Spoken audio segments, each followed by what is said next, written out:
So how to handle any tough and demanding customers?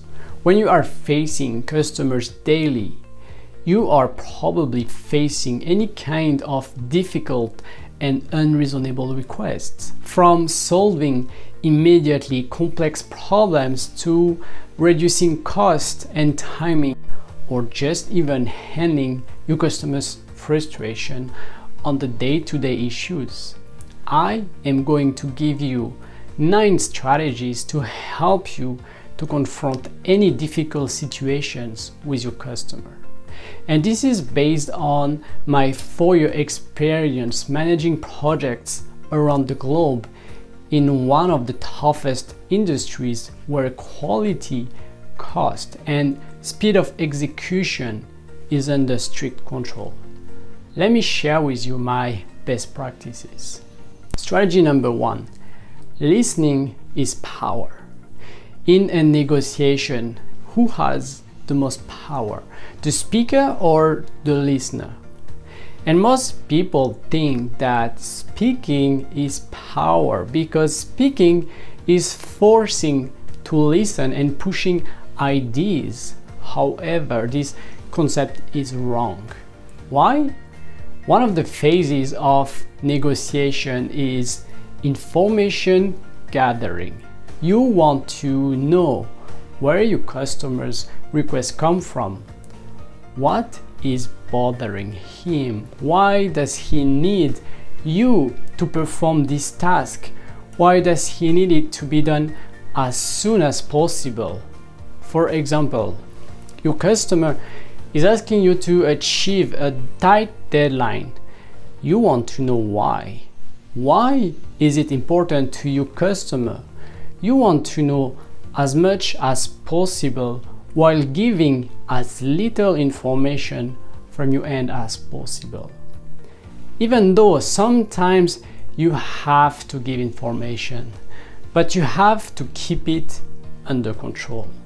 Knowledge about the situation is your power because once you gather enough information, you may find an idea, an alternative solution that fits both you and your customer in the process.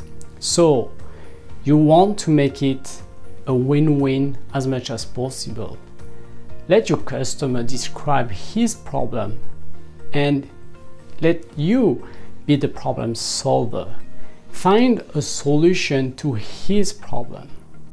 Also, keep in mind that listening helps you with building trust. It helps you with getting your customer to talk more about his problem. Your customer is probably going through a tough time right now, and he needs to feel understood. He needs to express his frustration. So be that good listener that your customer needs during this frustration time. You need to show that you understand under which stress he's going through and help him to release that stress. Strategy number 2, don't lie. The worst thing you can do is lying to your customer. And I know it may be tempting to cover some of the issues you're having to release the pressure you're getting from your customer, but don't. Why not? The first issue with lies is that you need to remember them, to have a consistent story day after day when you are communicating with your customer. If you lie, there is one day you will forget what you said, but your customer won't. And that day you will lose trust. The second issue with lies is that it appears to the customer that the problem is solved when it is not.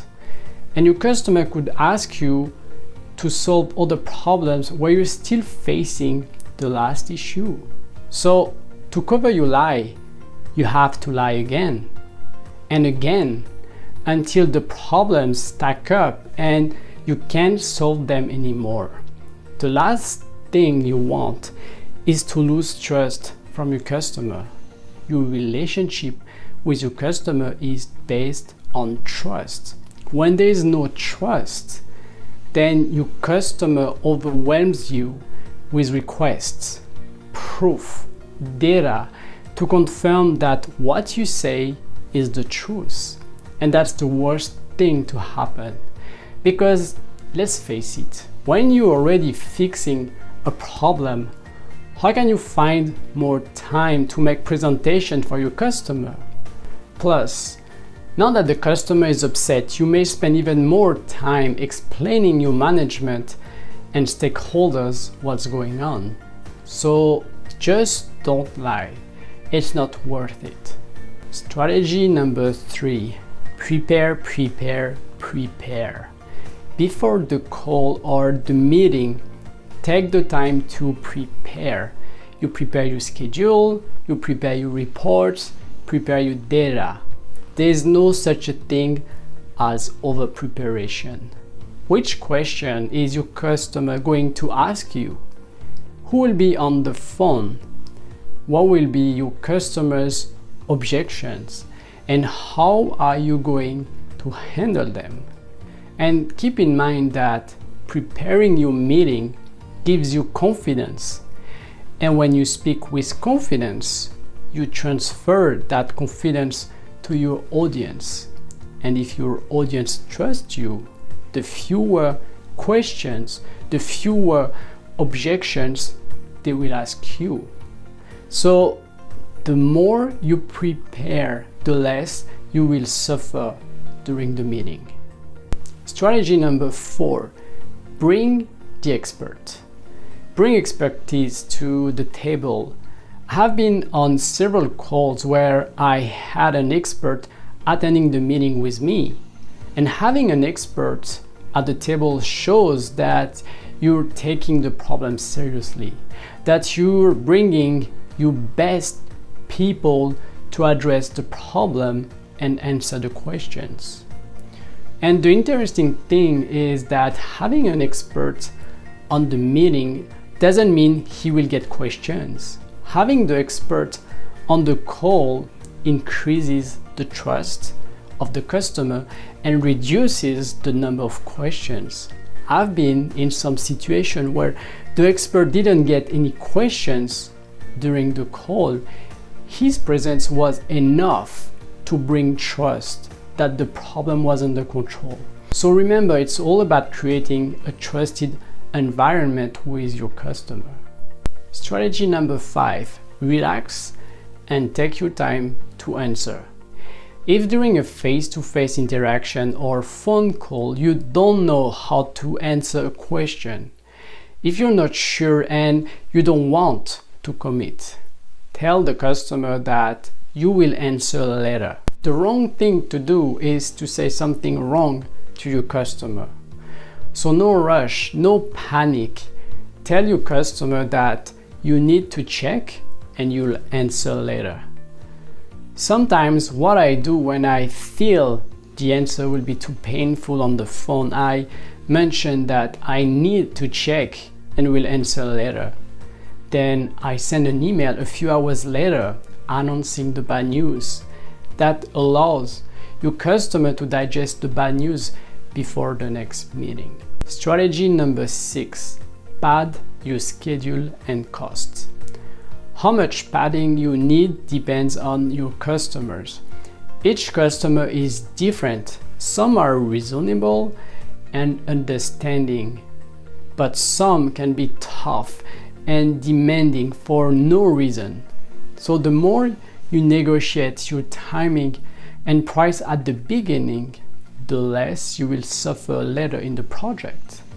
Keep in mind that it is always easier to tell your customer you completed a task in advance than late. Even most of the time you don't need to tell them that you're in advance. So negotiate hard at the beginning your timing and cost for a particular task. And yes, you may upset your customer, but it is better to get your customer upset at the beginning and satisfied at the end because you delivered on time than getting your customer satisfied at the beginning by a tight schedule and very upset at the end because you could not meet your schedule. Strategy number 7, get your customer to come up with its own answers. It is hard to say no to a customer. Instead of refusing your customer request, try to get your customer to get to its own conclusion. For example, Mr. Customer, you're asking so much. How can I achieve all of these tasks in such a short time? Is there any task that I should prioritize? Or this one of my favorite is, I understand you want a cheaper price, but how can I convince my management to accept such a low price? And then you keep quiet and you just wait for an answer. Strategy number 8, always do a little bit more for your customer. And a lot of people would disagree with me. I always consider that dealing with a customer should not be fair for you, meaning that you always do a little bit more for your customer. You always over-deliver. So don't try to be fair, try to be rational and logical. And you may be wondering, am I going to lose money? And the answer is no, because you need to budget your price taking this into account. When your customer has a request, price it in such a way that you can always over-deliver on top of your profit. Budget and schedule taking into account that things will go wrong. Don't be pessimistic, but don't be over-optimistic either. You need to be in between.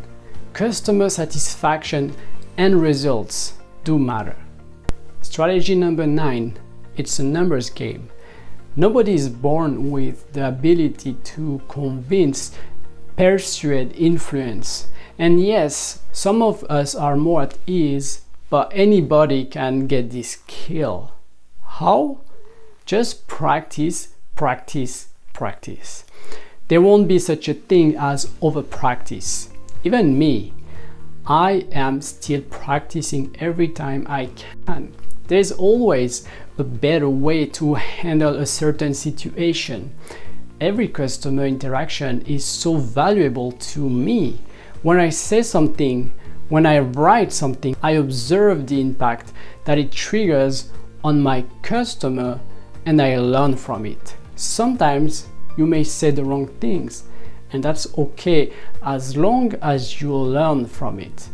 And when I'm on a group call with my colleague, I listen to them talking to the customer and try to plan the answer of my customer.